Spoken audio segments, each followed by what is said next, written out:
Hi everyone, welcome back to my YouTube channel. It's been a very long time. Today I would be sharing with you guys a very memorable part of my life, and that's because I recently welcomed my daughter 3 months ago. And I hope this video helps any international student here in Canada that needs information about how I went about my pregnancy and delivery. I hope it helps you.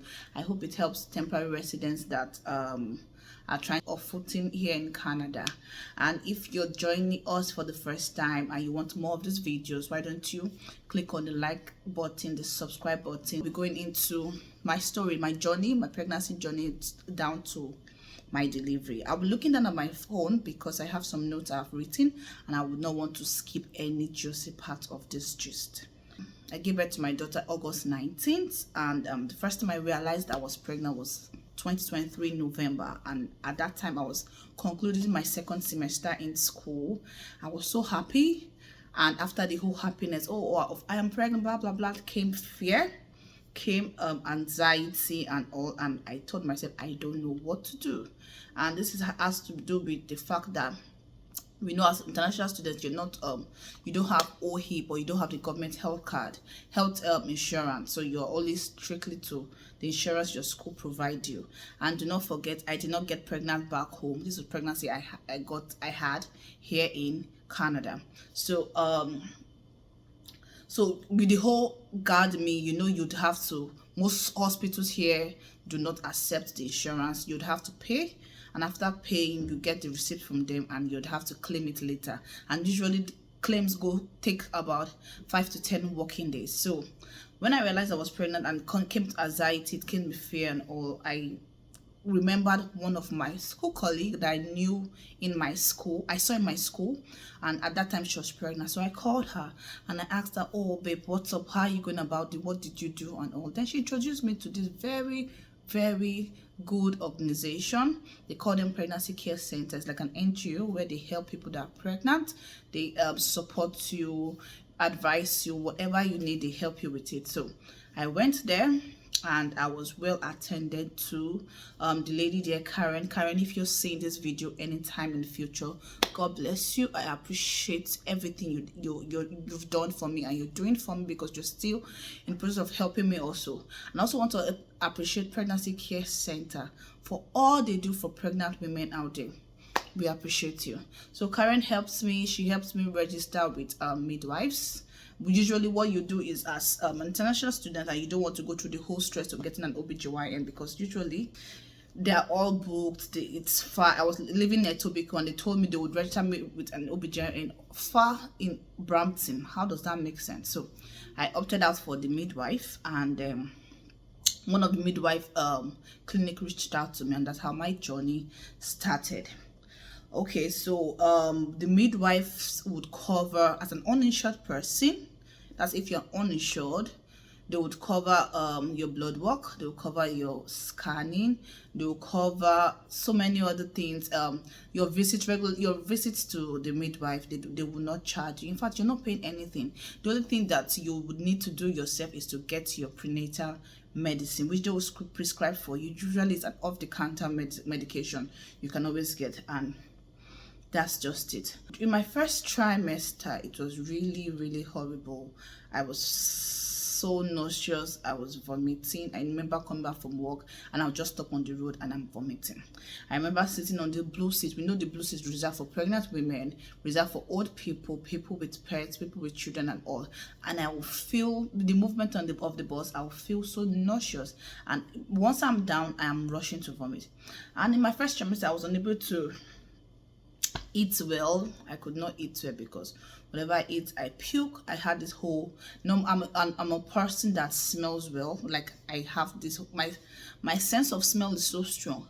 During pregnancy, it highlighted, like it went all the way to 100. So I could smell people from very afar, and it was a bad thing for me because I get irritated so easily. So that with the first trimester. I was not eating and I was puking up.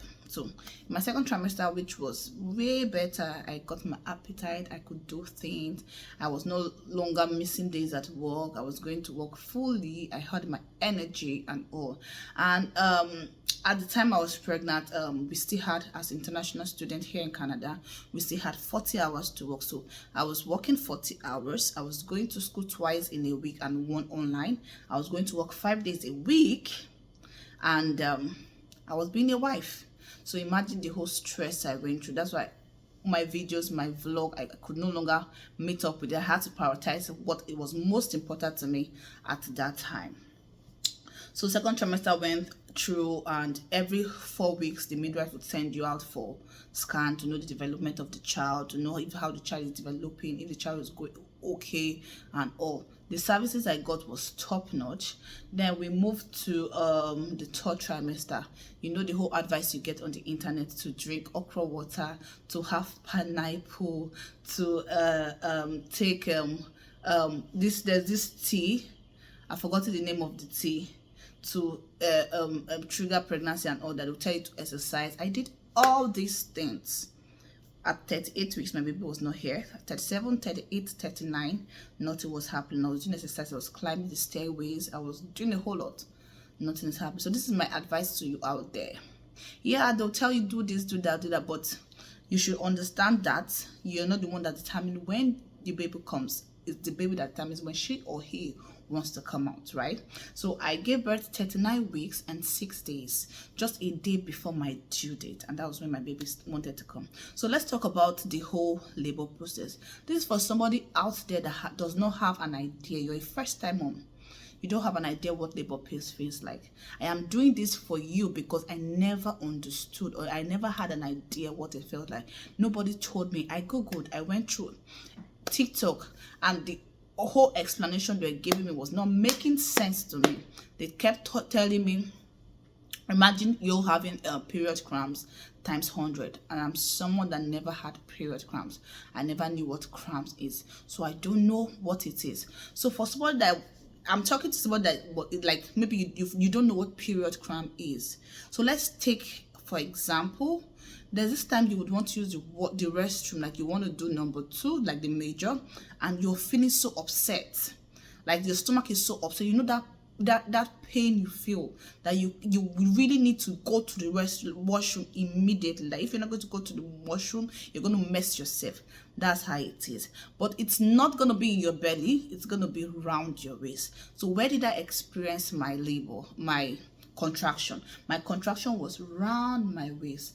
I started contracting. I finished my last paper in school August 16. I started contracting by August 17, which was on a Saturday, but I never had an idea that it was contraction. I just felt maybe it was me wanting to use the washroom. So I went to the washroom, I could pull, I came back. At some point I could no longer pull, so I just let it go, because the whole pain was coming once in like 4 hours, once in 3 hours, once in 2 hours. So I just felt it was no biggie. So it continued till the midnight of Saturday and Sunday morning. It became so intense. I noticed that I could not sit down for long. I could not stand up for long. I could not talk for long. And my mind immediately went to, this could be contraction. However, I am the last child in my house. I have 3 elder sisters who all opted out for elective CS, so they never wanted to go through labor pain, and also they were the wrong people for me to ask how to go about it. And I don't have someone immediately, like someone close to me that has gone through labor. You know, it's like, I don't know if it's a sensitive topic, people don't like to talk about it. I really don't understand. So what did I do? I called my mom. I was avoiding to call her because she panics a lot. However, I called her that Sunday morning, which was the Sunday of 18th. She was on her way to church there, but I called her very early, and I explained to her. She was like, oh my God, your contraction has started, you are in labor. And my heart was like, this is happening. I went through this pain. This pain was intense. It was crazy. It was something that I cannot explain to you. When it comes, you're unable to talk. You just find yourself trying to get in a very comfortable position, either standing, either bending down, either sitting, whatever position you can get in. So it's for it to last, and then it releases you. So what happened was I was going through the labor pain. I told you it was around my waist. It was a serious pain, like I needed to pull, but let's say times 10 or times 20, not to exaggerate it.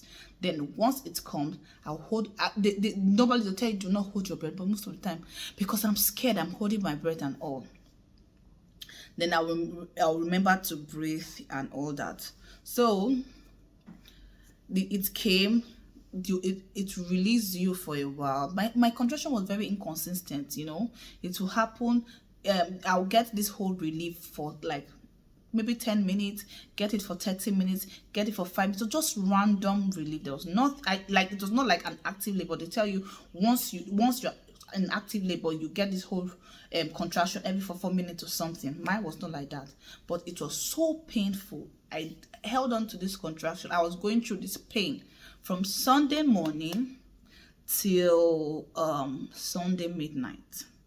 However, when the pain was too much, I had taken Gravel, I had taken Tylenol, and this whole thing were not helping. Gravel, according to midwife, was to help me sleep through the pain. I could not sleep.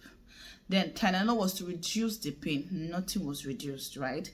I called my midwife, and she was on the phone with me. She wanted to know when the contraction had started. So when it started, I'll tell her. She was timing it and was telling me it is inconsistent. I'm not yet in active labor. I would have to wait.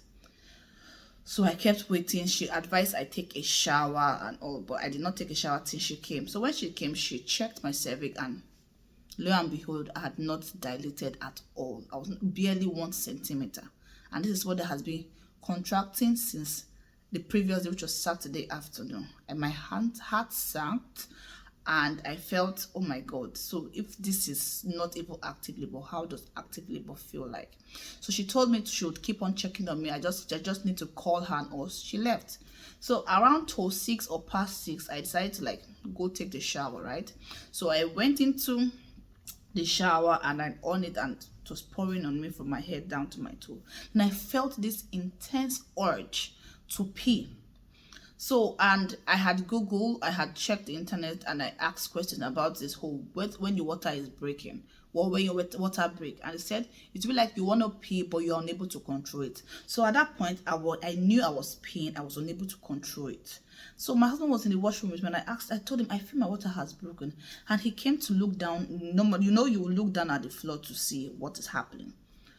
But I looked down, or he looked down, there was no maybe mucus or brownish whatever, because the shower was flushing it out immediately. So it was like, I don't think your water has broken. I just feel maybe it's your head, it's you wanting your water to break. And also because I had no energy to like stress myself in thinking and all, I felt, oh, my water did not break.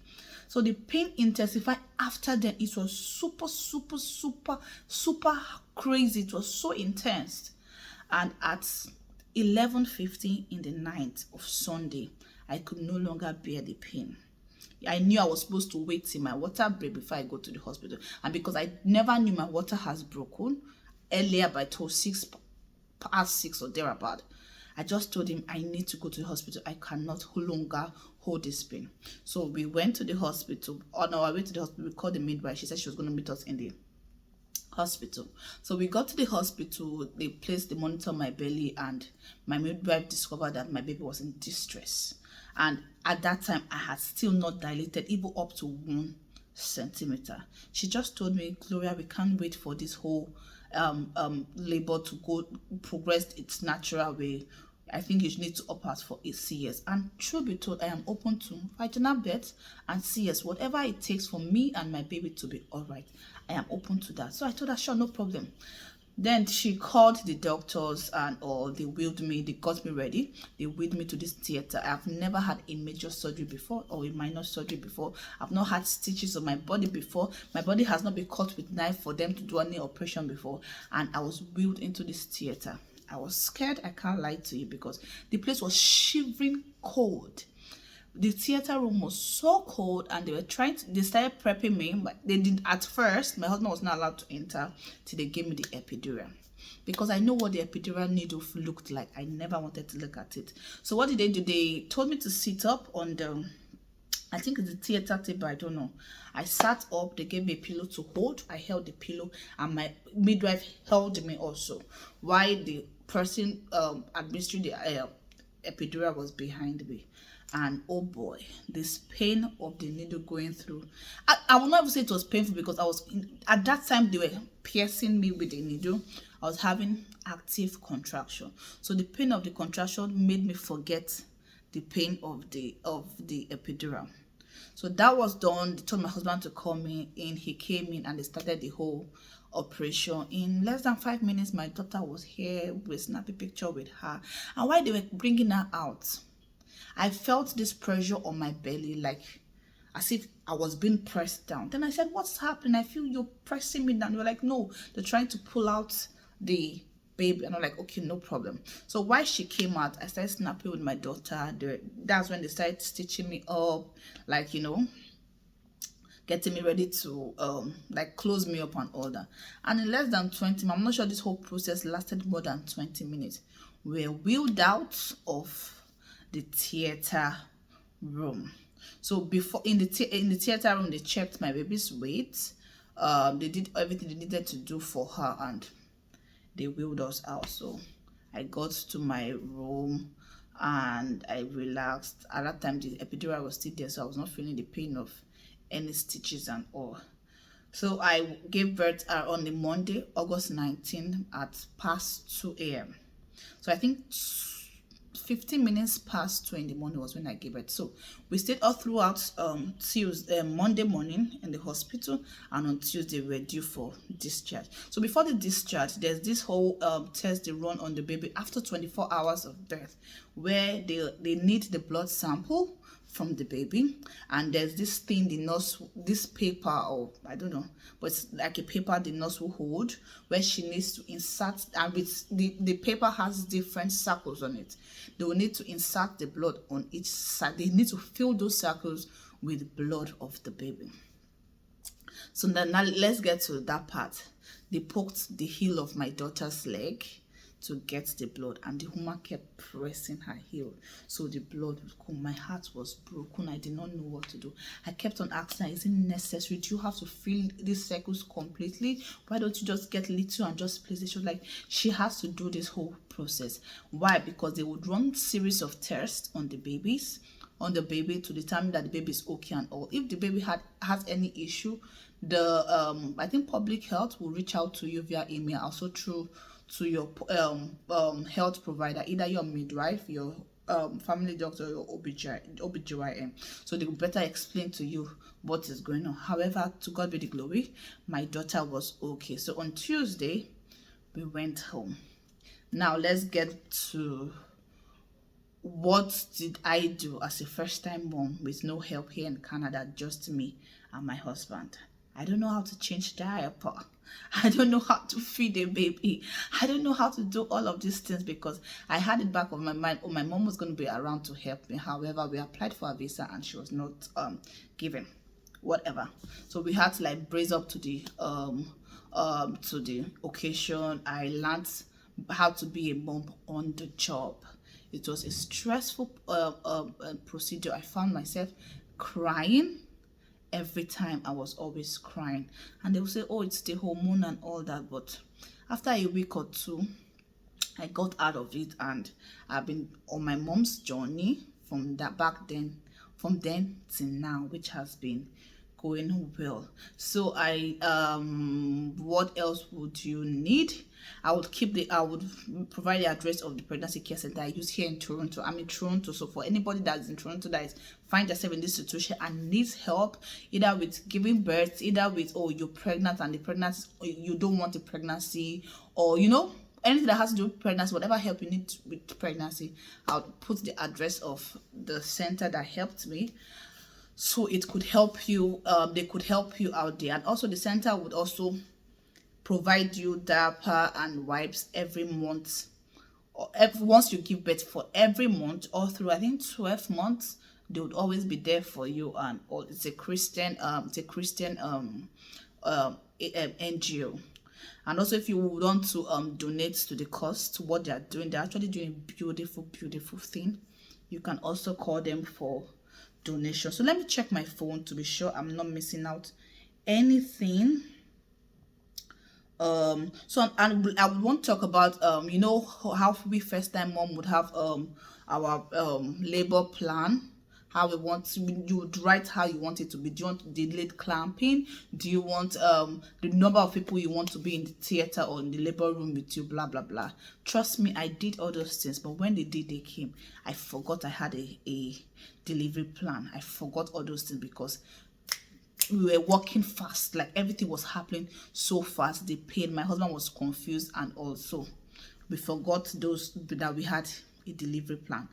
Another thing again would be postpartum moment. Yeah, so for we first time moms or moms generally that give birth, you have to be very careful because most of the time you would fall into postpartum depression, and you know it's not good for you, it's not good for your baby, and you just need to be healthy physically, mentally, to be able to take care of your child. A month after you give birth, you'd have to take your child for hearing aid.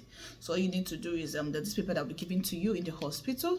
You check the organization close to you that conduct the hearing aid. You fix an appointment and you go. Usually the hearing aid takes about less than 5 minutes. All they need to do is put a little machine in the ear, check it. If it's read past your child past both ears, and that's all. They give you a form, you have to just take it to your pediatrician. So another thing you guys would need to know is after you've given birth, it's expected, oh, you start breastfeeding and all. At that time I could not breastfeed because I was emotionally, I was mentally tired, I was drained. It was not as an elective CS that I did. It was something that I went through labor, and I ended up having CS. So I was emotionally drained, could not breastfeed. So the first food my daughter had was the formula, and I think this actually caused the issue. She was unable to latch on my breast, so I was unable to breastfeed her for like up to 7 weeks. She was not having it. I had the midwife come to my house series of times to help me with her, with putting her on the breast properly to see if she's gonna latch. She was not getting it. So all I did that time was pump, store, and feed her through the bottle. It just came up one day. Every day I kept trying for her to take the breast. I just knew I would not give up because I want my daughter to be able to have feel this whole mother and child's bond. I wanted her to be able to breastfeed, so I kept trying every day till one day, which was at the 7th week, she started sucking directly from the breast. And at the time I gave birth, I lost appetite. Yeah, from the first week to after a month, I had no appetite to eat. I only forced myself to eat so I'll be able to produce milk to give to my child. And if I could think about it, at that time I was only forcing myself to eat once a day. So please do not make this mistake. Prioritize your child. Try your best to eat so you can have enough milk to feed your child with. And that's that for that. All right guys, I really do appreciate you guys. Thank you for hanging around with me. My previous subscribers from way back last year, thank you for sticking by me. New subscribers, welcome to my YouTube channel. I hope you stay. I hope I give you content that makes you happy. I will introduce you guys to my daughter when I am ready to. All right guys, take care.